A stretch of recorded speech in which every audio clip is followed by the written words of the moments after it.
L'amitié est vraie ou pas? L'amitié peut-elle résister au pouvoir? L'amitié peut-elle résister à l'argent? L'amitié peut-elle résister au changement climatique des saisons de la vie? L'amitié est-elle permanente? Point d'interrogation. Je ne sais pas si Ousmane Sonko et Bassirou Diomaye Faye peuvent en dire autant. Questionnement. On ne peut qu'espérer que le futur soit brillant. Qu'est-ce qui se passe entre les deux? C'est le feu et la divergence.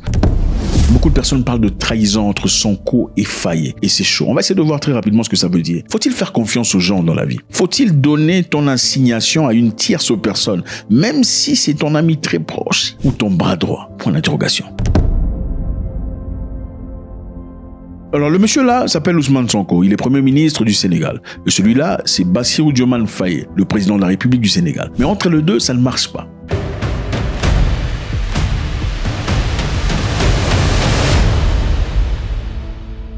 Le monsieur ici, Ousmane Sonko, est le créateur de PASTEF, le parti politique qui engage les deux à la fois. Créateur de PASTEF et l'autre était secrétaire général de PASTEF. Et vous posez certainement la question de savoir comment ça se fait que le créateur fondateur n'est pas président de la République, pendant que le secrétaire en est. On le verra tout de suite.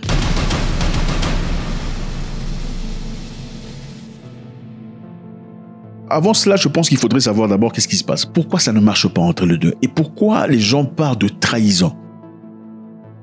Très récemment, Bassirou Diomaye Faye, président de la République, de manière unilatérale, a écarté Aïssatou Mbodj. Aïssatou Mbodj est allié de Sonko, mais elle a été écartée de la direction de la coalition présidentielle et l'a remplacée par celle-là, Aminata Touré, qui est son propre choix. Alors suite à cela, Sonko et le parti PASTEF ont réagi fortement contre Faye. Évidemment, M. Faye fait partie de PASTEF. Donc, quelque part, il lui faut répondre PASTEF. Ils ont réagi fortement, estimant que Faye outrepasse ses prérogatives.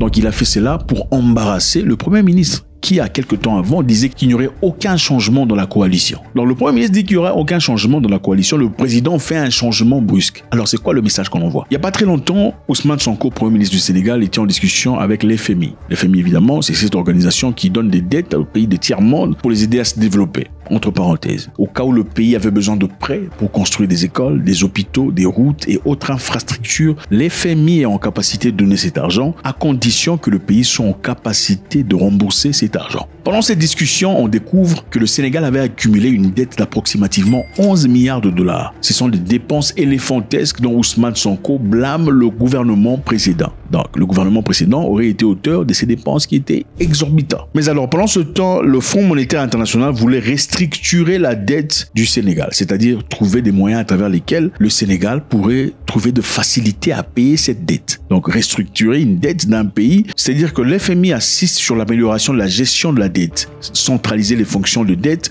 renforcer la transparence et mieux contrôler les emprunts. L'FMI envisage plusieurs options de restructuration, mais aussi de reprofilage de la dette, ce qui signifie évidemment éteindre les échéances, payer plus tard, sans forcément réduire le capital des intérêts. Alors dans ce cas, Ousmane Sonko n'a pas aimé. Il a dit absolument pas. On ne va pas restructurer notre dette. On va continuer à payer normalement comme si on le payait dans le passé. On va continuer à payer normalement comme c'était prévu dans le passé. Il voulait simplement protéger les intérêts du Sénégal, de l'extérieur. C'est-à-dire, les investisseurs venant au Sénégal, s'ils entendaient dire que le Sénégal était restructuré en termes de dette, ils prendraient froid directement et auraient peur. Cela dirait que le Sénégal est en route vers la banqueroute ou la faillite. Donc, qui voudrait investir son argent vers un pays qui tombe en faillite? Ça ne serait absolument pas rassurant. Alors, M. Sonko a dit absolument pas. Ce serait un signe d'humiliation à l'égard du Sénégal si on faisait ça. On ne va pas restructurer cette dette. Je veux rassurer aussi les investisseurs.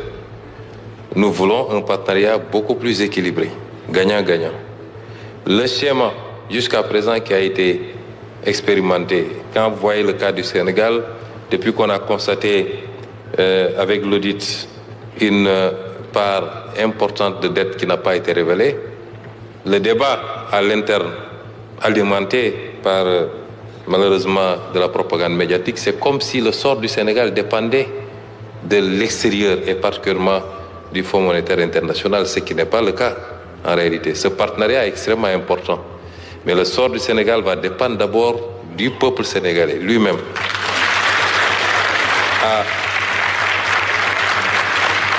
À faire le sursaut qu'il faut à travers ce plan de redressement économique et social.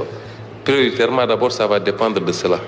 Ça va dépendre des efforts d'assainissement budgétaire que nous allons faire et qui nous crédibilisent nous-mêmes vis-à-vis de nos partenaires. Ça va dépendre certainement du réexamen d'un certain nombre de facteurs, notamment intégrer ce qui doit l'être en termes budgétaires pour avoir la réalité qu'il faut. Et ça dépendra en définitive, en dernier ressort, de ce qu'on pourra avoir comme accord avec des institutions comme le FMI, qui ne règlent pas notre problème. Ce n'est pas un accord de 1,8 milliard de dollars avec le FMI qui règle les problèmes budgétaires du Sénégal, mais c'est peut-être un cautionnement pour nous permettre d'aller dans des conditions beaucoup plus sereines vers le marché et rassurer également les investisseurs. Et j'en profite aussi pour dire que, en tant qu'Africains, nous sommes de fervents défendeurs du multilatéralisme. Mais il y a des pans entiers du multilatéralisme qu'il faudra revoir. Aujourd'hui, même pour les grandes puissances, la capacité à collaborer avec un pays va dépendre beaucoup plus de l'onction d'un certain nombre d'institutions, quand bien même sur le plan bilatéral, vous vous rendrez compte que les conditions sont réunies pour coopérer avec ce pays-là. Mais on va dire, nous attendons l'avis du FMI, nous attendons, et ça va déteindre aussi sur la notation. Je pense qu'aujourd'hui, une réflexion très profonde doit être initiée sur ce plan-là. Mais ce que je voulais dire en définitive, c'est que les pays africains doivent compter sur eux-mêmes d'abord. Et c'est cela qui va rassurer les partenaires qui viendront beaucoup plus aisément pour cela. Alors en disant cela, M. Sonko s'attendait à une chose. Après avoir dit ce discours, il s'attendait à ce que M. Bassirou Diomaye Faye fasse un message ou dise quelque chose soutenant sa rhétorique. C'est comme si vous dites, bon écoute, à notre entreprise, on ne fera pas ça, on ne changera pas ça. Mais après avoir dit ça, votre supérieur ne dit absolument rien. C'est quoi le message qui passe? Le message qui passe, c'est que peut-être que le supérieur, lui, est d'accord avec l'FMI dans ce cas. Alors cela sont ouvertement les deux problèmes majeurs, pour l'instant, qui attisent ce feu entre les deux. On va essayer de rentrer en arrière un peu pour comprendre comment M. Faye est devenu président à la place de Sonko. 2021, Ousmane Sonko, brave, courageux, jeune, inspirant toute la jeunesse sénégalaise, était clairement en route pour la présidence. Et à l'époque, il y avait ce monsieur qui était président de la République du Sénégal, qui après avoir tenté de changer la constitution dans l'objectif de devenir candidat à la présidence une troisième fois, il a été obligé de trouver une tierce personne pour le remplacer. Mais évaluant la réputation de Sonko et son groupe qui à l'époque dégageait un aura fort d'une jeunesse libre, d'une équipe de personnes qui voulaient voir le Sénégal pour le Sénégal, la seule façon de l'empêcher à devenir président était de trouver un moyen très indélicat. M. Sonko partit en un moment de détente pour aller se faire masser, se retrouvait quelques jours plus tard face à une plainte par la dame qui l'a massé, prétextant qu'il l'aurait violé et ensuite l'aurait menacé de mort. Donc imaginez-vous, vous partez quelque part pour vous faire masser et après la femme dit non, il a voulu me violer et aussi il m'a menacé de me tuer. Après avoir été arrêté et questionné, il a été jeté en prison. Et pendant ce temps, beaucoup de gens sont sortis dans les rues du Sénégal, fâchés, tollé général, énervés contre le gouvernement parce qu'on avait compris le jeu. On voulait écarter Sonko pour pas qu'il soit candidat à la présidence. Malheureusement, beaucoup de gens sont tombés dans un Sénégal qui était réputé pour son calme et sa démocratie. Ces jours-là représentaient des moments absolument obscurs pour l'histoire du pays de la Teranga.